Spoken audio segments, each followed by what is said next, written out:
प्रारंभ दिन से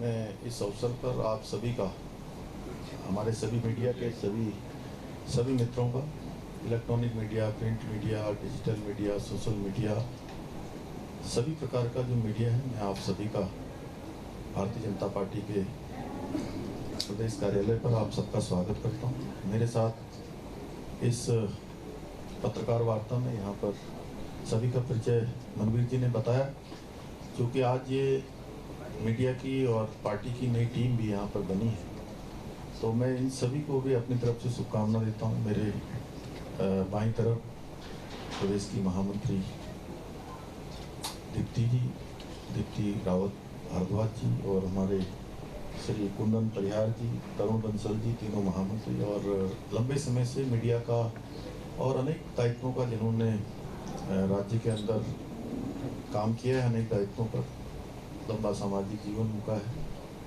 आदरणीय सुरेश जोशी जी, मनवीर जी, आप सबके साथ पिछले कई वर्षों से लगातार निरंतर संवाद में रहते हैं, राजेंद्र जी, और हमारी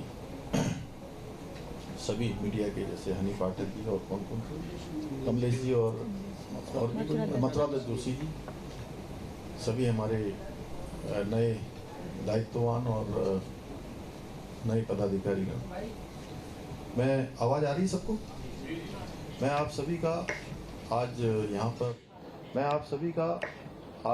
यहाँ पर स्वागत करता हूँ, आप सबको अभिनंदन करता हूँ। और आज लोक पर्व हमारा इगास बग्वाल भी है, बूढ़ी दिवाली भी है, इसकी भी मैं आप सबको और आप सबके माध्यम से हमारे सभी प्रदेशवासियों को बहुत बधाई देता हूँ, शुभकामनाएं देता हूँ।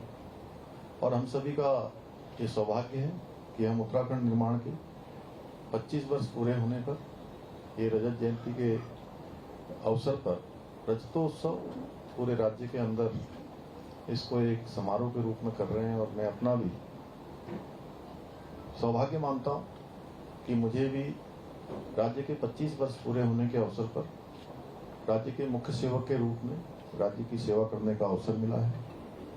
और मैं इस अवसर पर हमारे जिन्होंने अपने प्रधानमंत्रित्व कार्यकाल में उत्तराखंड राज्य की स्थापना की, श्रद्धेय अटल बिहारी वाजपेयी जी को भी नमन करता हूं कि उनके अथक प्रयासों से राज्य की लंबे संघर्ष करने वालों को राज्य स्थापना का अवसर मिला, अलग राज्य हमारा बना।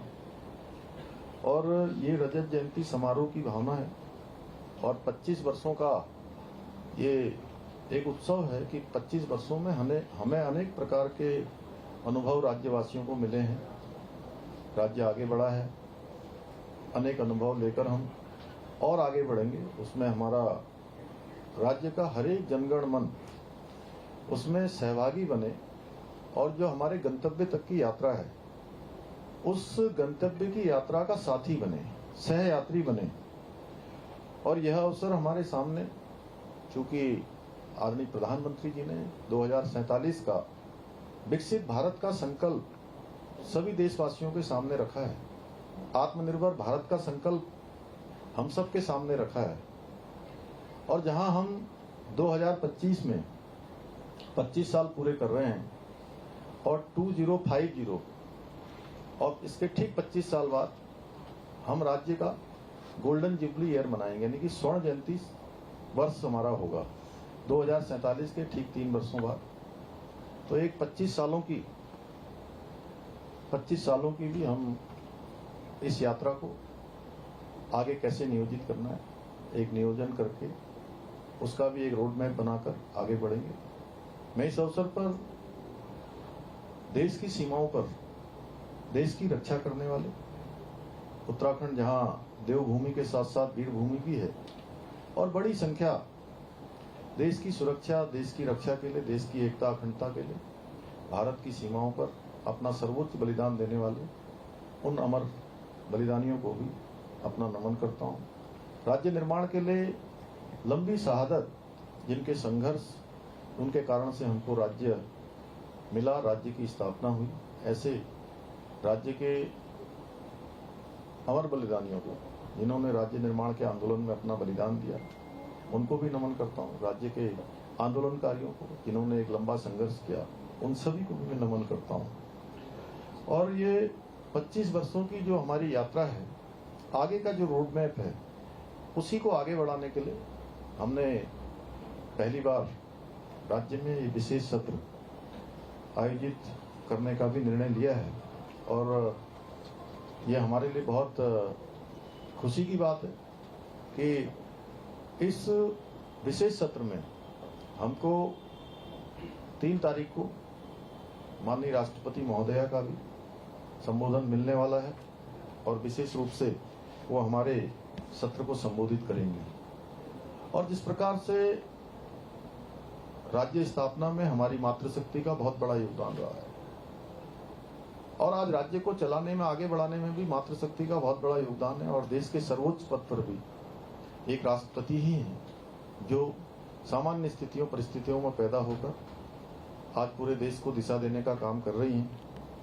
उनका हमारे राज्य की विधानसभा को संबोधित करना हम सभी के लिए, राज्यवासियों के लिए एक बहुत सम्मान का विषय है।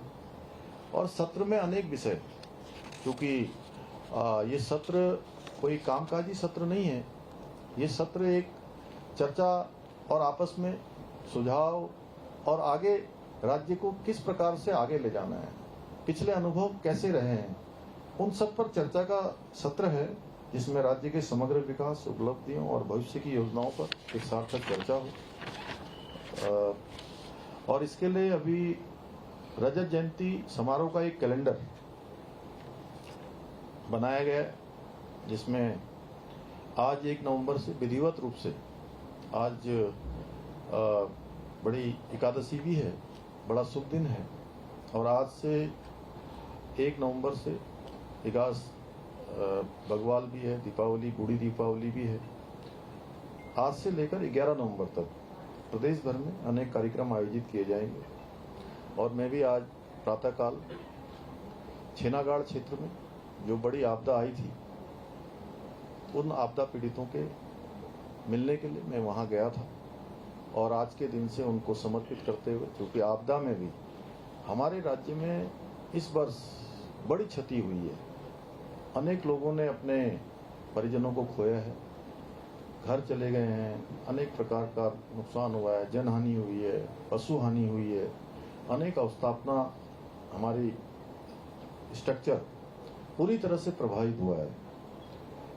तो आयोजन जहां हम अपने आंदोलनकारियों को, अपने बलिदानियों को, अपने देश के सैनिकों को, उनको भी समर्पित करते हैं, वहीं आपदा में जिन लोगों को भारी नुकसान हुआ है उन सभी को भी, उन सब का भी स्मरण करते हैं। और आयोजन के मुख्य रूप से जो केंद्र बिंदु हैं, सांस्कृतिक हैं, पर्यटन के क्षेत्र में है, युवा शक्ति है, प्रवासी उत्तराखंड वासी हैं, जो पिछले वर्ष से एक हमने नया काम शुरू किया था।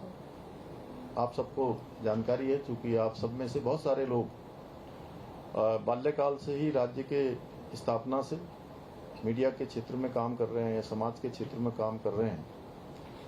तो एक बात जरूर आप देखते होंगे कि उत्तराखंड के लोगों की जितनी संख्या उत्तराखंड में है, उसके आसपास की संख्या पूरे देश और दुनिया में भी है। और वह भी जब राज्य स्थापना हो रही थी, राज्य स्थापना के समय में या राज्य स्थापना के लिए आंदोलन चल रहा था, उसमें उनका भी बहुत बड़ा योगदान था अपने अपने तरीके से। उसके बाद के दिनों में कुछ व्यवस्थाएं उस प्रकार से ठीक से संवाद जहां पर उसमें न्यूनता रही, उसके कारण से उनको हमने जोड़ने का प्रयास किया है। पिछले वर्ष भी हमने प्रवासी उत्तराखंडियों का सम्मेलन आयोजित किया था, जो अपने आप में एक अच्छा अनुभव हमको उसका प्राप्त हुआ। और उसमें से अनेक प्रवासी उत्तराखंडी जो देश और दुनिया में आज काम करते हैं, उन्होंने अपना बहुत मान सम्मान बनाया है, अपना नाम बनाया है, अपनी अनेक उपलब्धियां हासिल की हैं, अनेक विशिष्टताएं, अनेक अनुभव, अनेक उच्च पदों पर भी कई राज्यों में हैं।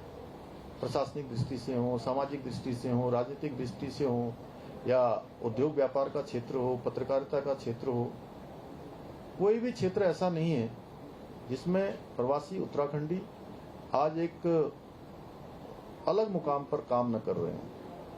लेकिन जब हमने पिछले वर्ष उनसे संवाद स्थापित किया था तो उन्होंने उत्तराखंड में आकर अपने पैतृक गांव, अपने पूर्वजों के गांव में कुछ न कुछ विकास के कामों को, अन्य गतिविधियों में सहयोग का भी उन्होंने आश्वासन दिया था, विश्वास दिलाया था। और कई लोग इस दिशा में आगे भी गए, अपने अपने गांवों को भी गए। तो उनका भी एक बड़ा कार्यक्रम हम लोग करेंगे। राज्य आंदोलनकारी भी हैं, उनके साथ भी संवाद स्थापित करेंगे। और अन्य जो भी जितने विभाग, हमारे प्रशासनिक विभाग हैं जो काम करते हैं, वो सभी अपनी अपनी व्यवस्था के अनुसार इन कार्यक्रमों को आयोजित करेंगे, संवाद आयोजित करेंगे।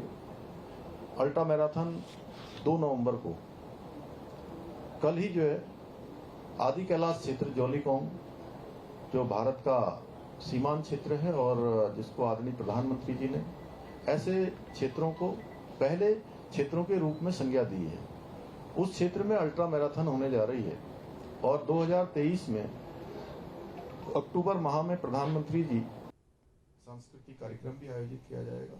3 तारीख को राष्ट्रपति जी का संबोधन होगा। प्रवासी उत्तराखंडी सम्मेलन 5 तारीख को दून विश्वविद्यालय में होगा और उसके बाद पूरे रात्रि तक ये कार्यक्रम चलने वाला है।